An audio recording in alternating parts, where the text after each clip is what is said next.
Salut à toutes et à tous, j'espère que vous allez bien. Merci d'être au rendez-vous de ce Jeu C'était podcast spécial US Open. Je ne sais pas si, comme moi, vous avez suivi les quarts de finale qui se sont terminés cette nuit dans une ambiance électrique et sur le plus grand court de tennis du monde, l'Arthur Ashe. Et on va commencer par évoquer les deux quarts de finale dames, à commencer par cette superbe revanche, cette leçon de résilience d'Amanda Anisimova.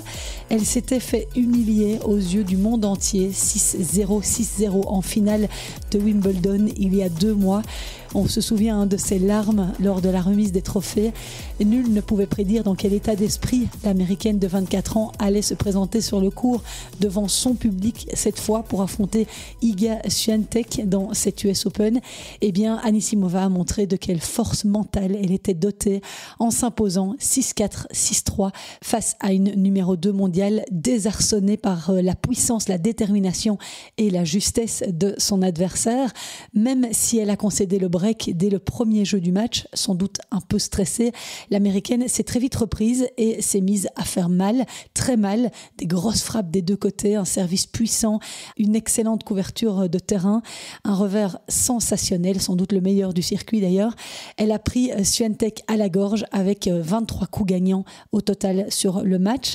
Dans cette rencontre d'un très haut niveau, la polonaise protégée de Wim Fissette, qui a pourtant drôlement progressé grâce à lui sur surface rapide, en témoignent ses titres à Wimbledon et à Cincinnati, a quand même remontré quelques signes de faiblesse dépassés par la puissance d'Anisimova.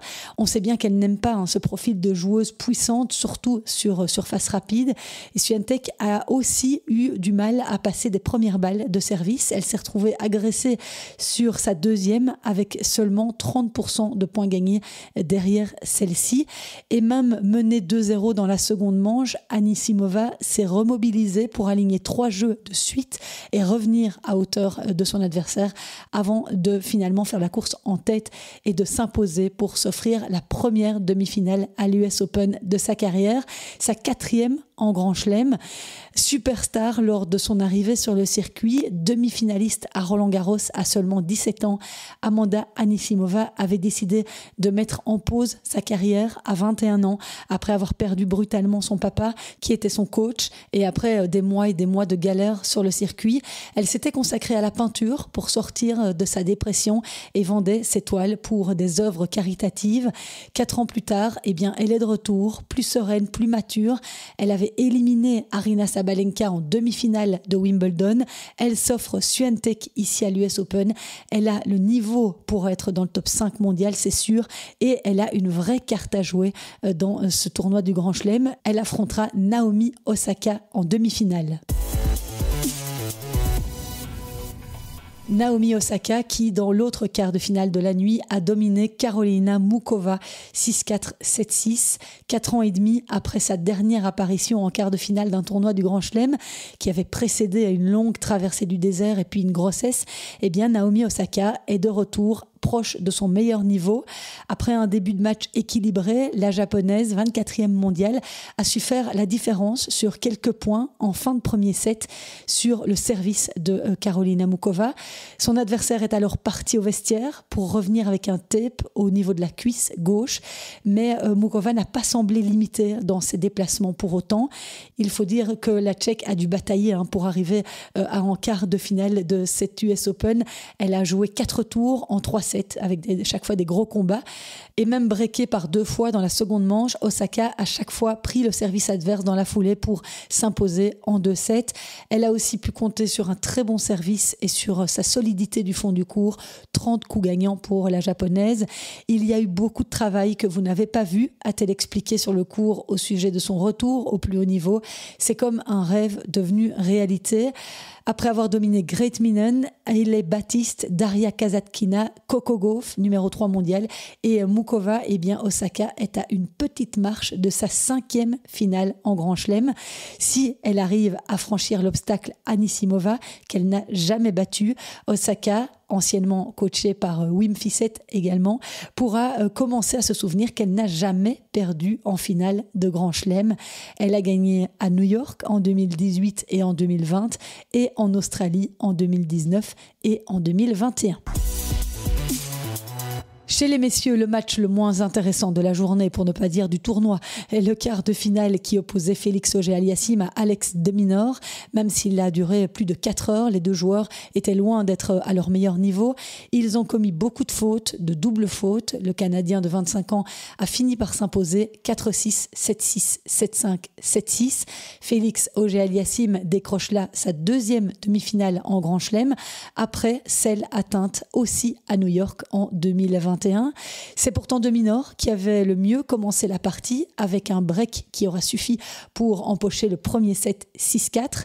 Là, l'Australien a eu une occasion en or de mener 2-7-0, mais il l'a laissé filer dans le tie-break perdu 9-7. Cela a évidemment relancé Félix Auger-Aliassime, qui a rapidement breaké de Minaur dans le troisième set. L'Australien a su recoller au meilleur des moments à 5-5, mais dans la foulée, il a de nouveau cédé son service au Canadien qui a bouclé le 7-7-5. Et même si Alex de Minaur, que l'on surnomme le démon sur le circuit, a élevé son niveau de jeu dans le quatrième set, eh bien, il était trop tard. Il a été rattrapé par le Canadien, solide dans les moments clés, décisif à la volée, assez créatif sur le court et qui est parvenu à clôturer les débats 7-6 au quatrième. C'est une douloureuse 6e défaite en quart de finale pour de Minaur, qui décidément n'arrive pas à atteindre le dernier carré en Grand Chelem. Et c'est vrai que quand on regarde son tournoi à l'Australien, classé 8e à l'ATP, on voit qu'il a eu pas mal de chance dans cette US Open. Il n'a pas eu à écarter de top joueurs. Christophe O'Connell, Shintaro Mochizuki, Daniel Altmaier et Leandro Riedi. Le meilleur de ces joueurs est 56e mondial. Donc, comme de Minaur disait en conférence de presse, c'est très décevant parce qu'avoir de la chance au tirage dans un Grand Chelem et avoir ce genre d'opportunité d'aller en demi, eh bien, ça n'arrive pas tous les jours. Il va maintenant rentrer en Australie où il disputera la rencontre de Coupe Davis contre la Belgique les 13 et 14 septembre. On espère qu'il n'aura pas trop bien récupéré Alex de Minaur d'ici là. Et c'est d'ailleurs aujourd'hui que les Belges se sont aussi envolés pour l'Australie pour aller préparer cette rencontre décisive pour refigurer parmi les 8 meilleures nations du monde et disputer une phase finale à Bologne au mois de novembre.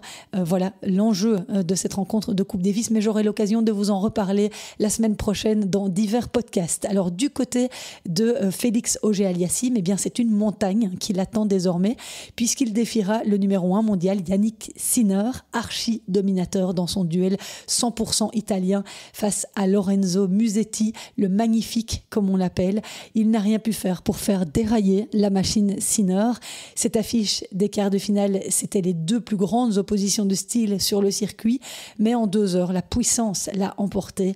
Sinner a balayé son pote Lorenzo 6-1, 6-4, 6-2 sans concéder le moindre break et sans commettre la moindre double faute, comme une machine née de l'intelligence artificielle, avait plaisanté Bublik lors de sa défaite face à l'Italien en 8e de finale. Et il y a cette stat amusante à vous partager avant la demi-finale qui se jouera vendredi soir. Félix Auger-Aliassime mène dans cet tête-à-tête avec Sinner puisqu'il a remporté 2 de leurs 3 matchs joués en carrière, à Madrid et à Cincinnati en 2022. Le Canadien a toutefois essuyé une lourde défaite contre le numéro 1 mondial à Cincinnati le mois dernier. C'était en quart de finale 6-0, 6-2. Et faut-il vous rappeler que l'autre demi-finale mettra aux prises Novak Djokovic en quête d'un 25e titre du Grand Chelem et l'Espagnol Carlos Alcaraz qui n'a pas encore perdu un set dans cette US Open et qui compte déjà 5 titres majeurs à son palmarès. Avant de vous quitter, je vous précise encore que l'aventure est malheureusement terminée pour Elise Mertens et Veronika Kudermetova, éliminées dans le tableau du double dame. Elles ont été sorties par la paire Siniakova-Townsend, 6-3, 7-6. On y a cru dans le deuxième set. Tous les espoirs belges reposent désormais sur Jelin van Drome qui s'est qualifiée pour les quarts de finale du simple junior. Elle a sorti facilement l'américaine Penikova 6-2, 6-3 et rejoint la française Ksenia Efremova en quart de finale.